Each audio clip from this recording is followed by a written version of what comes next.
Hi, grüß euch, Servus und habe die Ehre. Willkommen zu meinem versprochenen zweiten Teil von Edding. Und zwar haben wir heute nicht bloß ein Video, sondern eine geistig-kulturelle Wallfahrt in die tiefsten Tiefen vom bayerischen Gemütszustand.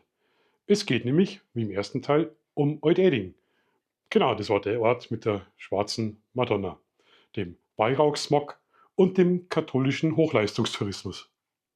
Und wenn wir schon da sind, dann sage ich euch, wie versprochen, die Tilly-Gruft. Da liegt nämlich der Feldherr Tilly, der zu Lebzeiten schon ein ziemlicher Kantler war. Und ja, jetzt ist er halt ein liegendes Kulturgut mit Sporen im Bleisack. Also schnallt euch an, öffnet Herz und Hirn und denkt dran, in Bayern ist nicht alles Bier und Blasmusik. Manchmal gehört eine gesunde Portion Barock dazu, mit ein bisschen Mumifizierung natürlich mit dabei. Also viel Vergnügen und Gott sei Dank sind wir nicht dabei gewesen. Ach, und in diesem Video zeige ich euch auch die Fotos von Bernie. Viel Spaß und nochmal danke für die ganzen Kommentare im letzten Video. So, Buschi, los geht's. Heute habe ich ein bisschen was vorbereitet. Und zwar über einen Herrn, der in Bayern als Kriegsheld verehrt wird und in Ostdeutschland, naja, sagen wir mal so, wenn sein Name fällt, da kriegen die Leute Augenzucken wie beim Zahnarztbesuch.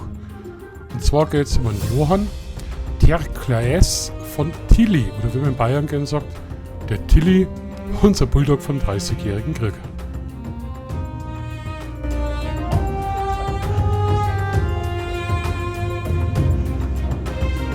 Genau. Klassiker, gell? Klassiker. Aber zuerst müssen wir schauen, wer war denn der Tilly eigentlich? Also, der Tilly, der war nicht aus Bayern. Das muss ich gleich von Anfang an sagen. Nicht, dass es da Missverständnisse gibt. Der war aus dem Belgischen. Ja, da wo die Pommes herkämen. Hat sich aber im katholischen Bayern ganz wohl gefühlt. Und da hat er gemeint, das mit dem Glauben, das muss man richtig machen. Und wenn es sein muss, mit Kanonen.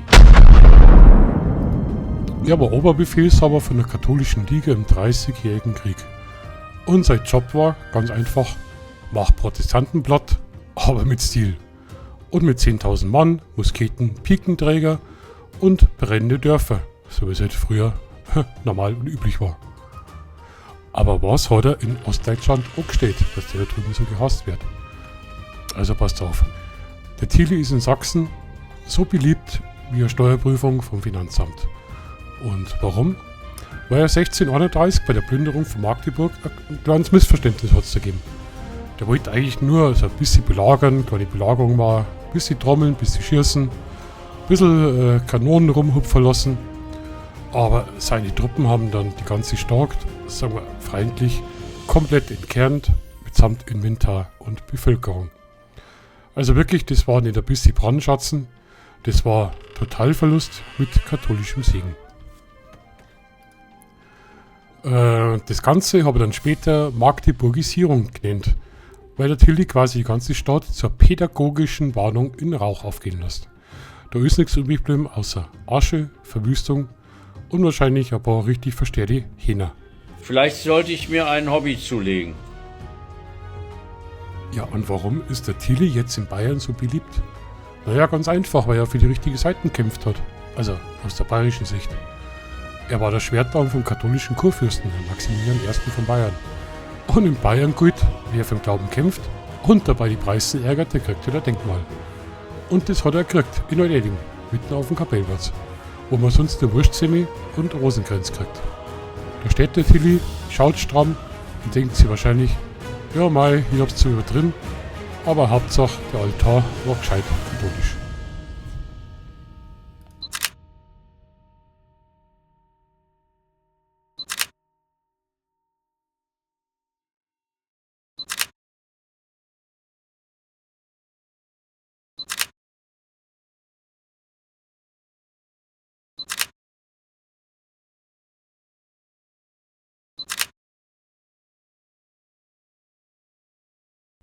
Zwischen Denkmal und Denkzettel. In Bayern ist der Tilly so eine Mischung aus Kriegsheld und Traditionsfigur. So wie der Maibaum, bloß hängt mehr Blut dran. In Ostdeutschland dagegen, naja, wenn der Name Tilly fällt, Dann sagen sie, ach, der Tilly. Der hätte lieber was anderes machen sollen, aber nee, das fällt her. Und jetzt kommt's, in manchen Schulbüchern wird er sogar Schlächter von Magdeburg genannt. In Bayern sagt man wiederum, mei, der Tilly war ja konsequent. Der war wie ein Blitz, trifft selten zweimal, aber wenn, dann bleibt nichts übrig. Und das Fazit vom Ganzen ist, man merkt ja doch wieder, Bayern ist irgendwie ein anderes Land. Der Graf von Tilly ist, wie es alte Weißwurst. Die einen halten den für Kulturgut, die anderen fragen sich, warum zur Hölle der überhaupt so existiert. In Bayern hat er ein Denkmal, in Magdeburg kriegt er höchstens einen Denkzettel. Und so lebt er weiter als Symbol für das, was passiert, wenn man Religion, Krieg und bayerische Konsequenzen in einen Topf schmeißt. Und denkt dran, wenn jemand sagt, er will nur eine kleine Belagerung, fragt's lieber nochmal nach. Sonst artet das aus.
So, und jetzt bin ich da runter. Und es war schon ein bisschen komische Stimmung, es war kühl und es hat total modrig gerochen. Also wirklich total feucht. Und das Interessante ist, das ist nicht der Originalsarg, in dem Sarg ist noch ein Bleisarg und da ist ein Fenster reingeschnitten. Und das Fenster wird jetzt reingeschnitten, der kleine Geschäftler aus Frankreich, der Napoleon Bonaparte, wie er uns Bayern erobert hat oder transaliert hat, wollte wissen, was da drin ist und hat das Fenster reingeschnitten. Deswegen sind es 2 Särge und 2 Scheibner. Ganz schwierig zum Fotografieren oder überhaupt was zum Singen wegen die Spiegelung. Es ist ja eine total komische Stimmung da unten drin gewesen. Und wenn man sich überlegt, das Herz vom Tilly ist in der Gnadenkapelle, das haben wir gesehen im ersten Teil. Sein restlicher Leichnam ist hier beerdigt. Der Schlächter von Magdeburg.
Wir waren jetzt Donnerstag beim Kaffeetrinker, Cappuccino, richtig cool, richtig cool.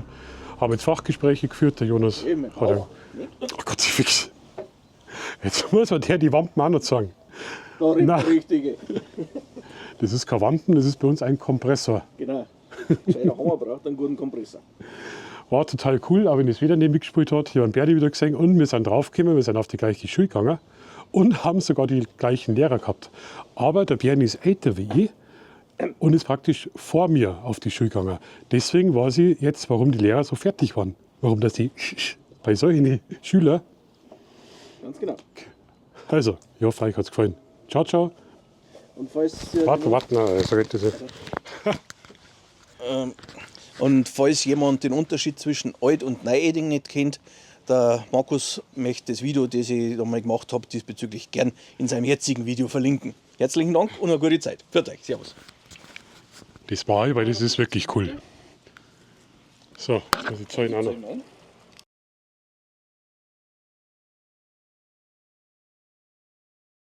Grüß Tag. Neulich fragte mich ein Tourist in Neuötting nach dem Unterschied zwischen Alt- und Neuötting. Selbstverständlich habe ich ihm das sofort gezeigt und natürlich im bayerischen Dialekt. Also, aufgemerkt? Das ist Alt-Eding. Und das ist Neu-Eding. Somit dürften jetzt alle Unklarheiten beseitigt sein. Danke fürs Schauen. Servus.